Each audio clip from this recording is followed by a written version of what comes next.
اپنے رب کا نام لیتا ہے، مانگتا ہے رب سے، رزق مانگتا ہے رب سے، اولاد مانگتا ہے رب سے، تو پھر بندہ جب مانگتا چلا جاتا ہے تو اللہ فرماتا ہے میں دوں گا، لیکن پہلے تجھے قربانی دینا پڑے گی۔ جس طرح تو زمین میں ہل چلا کر زمین کی چھاتی چیر لیتا ہے، پھر اس کے اندر بیج بوتا ہے، زمین اف نہیں کرتی، تو اس کی چھاتی چیرتا چلا جاتا ہے، ہاتھ چلاتا ہے، پھر اس کو پھاڑتا ہے، اس کے اوپر کلہاڑے چلاتا ہے، ہتھوڑے چلاتا ہے، اس میں ہل چلاتا ہے، چلا کے نرم کرتا ہے، پھر اس میں بیج ڈالتا ہے، اور جب نرم کر کے بیج ڈال دیا جاتا ہے تو وہ بیج کومل بنتا ہے، پھر وہ کومل پودا بنتی ہے، اس پودے پہ میں پھل اور پھول لگاتا ہوں۔ زمین نے اف نہیں کیا، تو نے اس کی چھاتی کو چیر لیا۔ اسی طرح بندے میں جب تجھے آزماؤں گا، تیری چھاتی چیر کے تجھے آزماؤں گا، اولاد میں کمی کر کے تجھے آزماؤں گا، مال لے کے، مال دے کے، اولاد لے کے، اولاد دے کے۔ بندے تجھے بھی چاہیے کہ جس طرح زمین اف نہیں کرتی تو بھی اف نہ کر، جس طرح میں نے زمین پہ نکلنے والی کومل کو درخت بنایا ہے، اس پہ میں نے پھل پھول لگایا ہے، اگر تو بھی اف نہیں کرے گا اسی طرح میں تجھے بھی پھل اور پھولوں سے اتنا مالا مال کروں گا کہ تو ساری زندگی میرا شکر ادا کرتا رہے گا۔ زمین نے اف نہیں کیا تو اس میں جو پودا نکلا ہے اللہ نے اس پہ پھل اور پھول لگایا۔ بندہ جب اف نہیں کرتا تو پھر اللہ بھی بندے کو نوازتا ہے، مقام عطا فرماتا ہے۔ اللہ نے نمرود کو عزت دی، مقام دیا، بادشاہت دی، لیکن وہ اکڑ گیا، تکبر میں آ گیا، اس نے اپنے ہی خدا ہونے کا اعلان کر دیا۔ ادھر حضرت ابراہیم میں اللہ عزتیں بڑھاتا جا رہا ہے اور آپ اپنی پیشانی جھکاتے جا رہے ہیں، یہاں تک کہ آپ جھکتے جا رہے ہیں، رب بڑھاتا جا رہا ہے، اتنا بڑھا دیا ہے۔ اللہ فرماتا ہے اب یہ عام میرا بندہ نہیں ہے بلکہ میں نے اسے اپنا خلیل بنا لیا ہے۔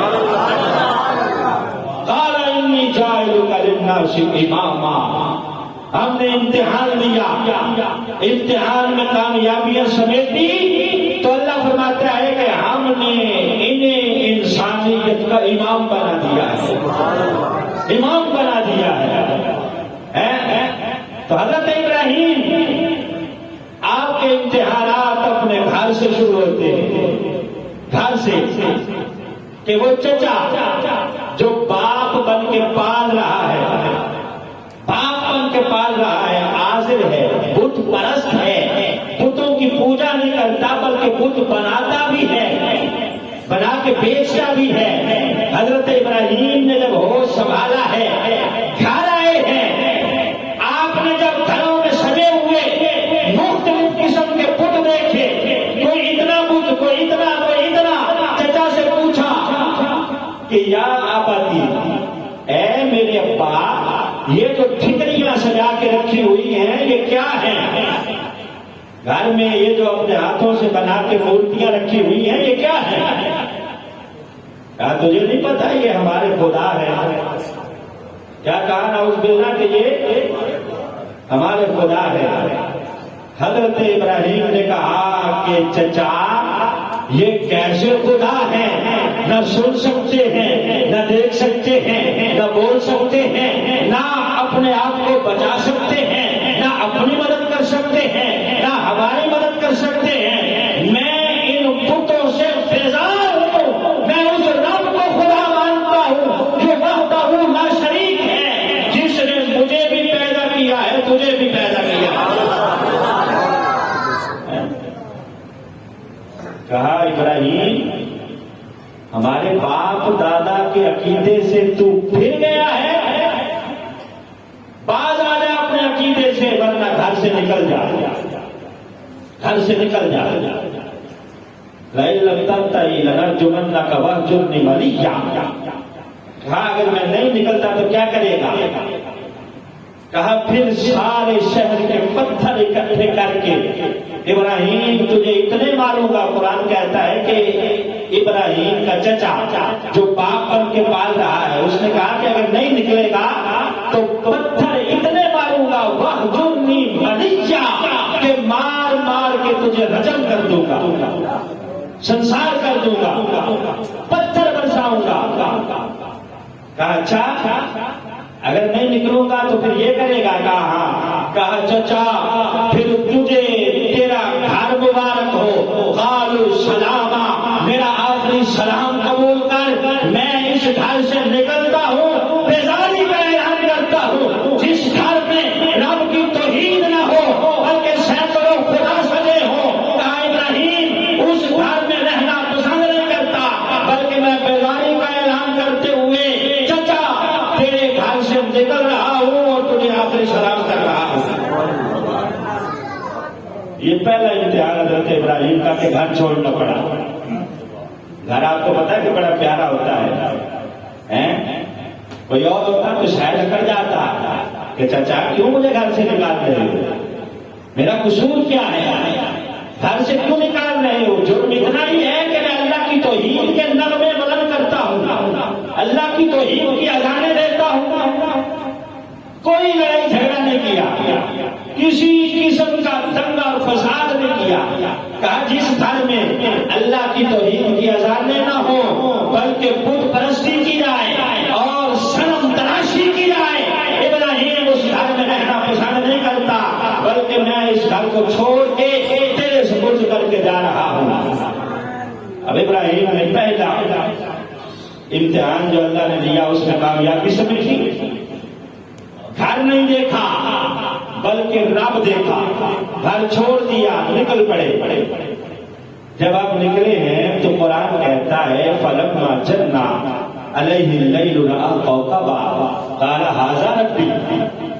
آپ کے پاس کچھ لوگ آ گئے. کون سے لوگ؟ جو ستاروں کو اپنا خدا سمجھتے ہیں، ستاروں کو اپنا خدا سمجھتے. ساتواں پارہ فلما جن علیہ اللیل رأى کوكبا کہ رات کے ستارے جگمگاتے ہیں، چمکتے ہیں. ان کی چمک دیکھ کے، روشنی دیکھ کے، نور دیکھ کے، ان کے اندر اجالا دیکھ کے وہ انہیں ستاروں کو اپنا خدا سمجھ بیٹھے ہیں اور سمجھتے ہیں کہ شاید یہ ستارے ہی ہمارے خدا ہیں. حضرت ابراہیم کے پاس آ گئے، کہنے لگے ابراہیم یہ جو ستارے چمک رہے ہیں یہ ہمارے خدا ہیں. فلما جن علیہ اللیل رأى کوكبا، یہ تمہارے خدا ہے. قال ھذا ربی. انہوں نے کہا یہ تیرے بھی رب ہیں. قال ھذا ربی، یہ میرے رب ہیں. استفہامی انداز میں کہا حضرت ابراہیم نے کہ یہ میرے خدا ہیں. یعنی آپ انکار کر رہے تھے کہ یہ خدا نہیں ہو سکتے. فلما افل قال لا احب الافلین. قرآن کہتا ہے جب ستارے غروب ہو گئے، ڈوب گئے، ان کی روشنی مٹھم پر گئی تو حضرت ابراہیم نے گرجدار آواز میں کہا او ستاروں کو پوجنے والوں کہاں گئے تمہارے خدا؟ کہاں گئے؟ فلما افل، جب ڈوب گئے تو کیا کہا کہ ہم ڈوبنے والوں کو پسند نہیں کرتے. لا احب الافلین، ڈوبنے والے خدا نہیں ہو سکتے، ہم ڈوبنے والوں کو پسند نہیں کرتے. حضرت ابراہیم نے وہاں توحید کا اعلان کیا اور کہا یہ ستارے خدا نہیں ہیں، ان ستاروں میں چمک رکھی ہے تو میرے رب نے رکھی ہے. پھر جب وہ ستاروں کو خدا ماننے والے گئے تو قرآن کہتا ہے فلما رأى القمر بازغا قال ھذا ربی. فلما افل قال لئن لم يهدني ربي لأكونن من القوم الضالين. اب وہ قوم آ گئی جو چاند کو اپنا رب سمجھتی ہے. وہ قوم آ گئی حضرت ابراہیم کے پاس اور کہتی ہے کہ اے ابراہیم یہ جو آسمان پہ رات کے وقت چاند چمکتا ہے نا، ہم اس کی پوجا کرتے ہیں، یہ ہمارا رب ہے.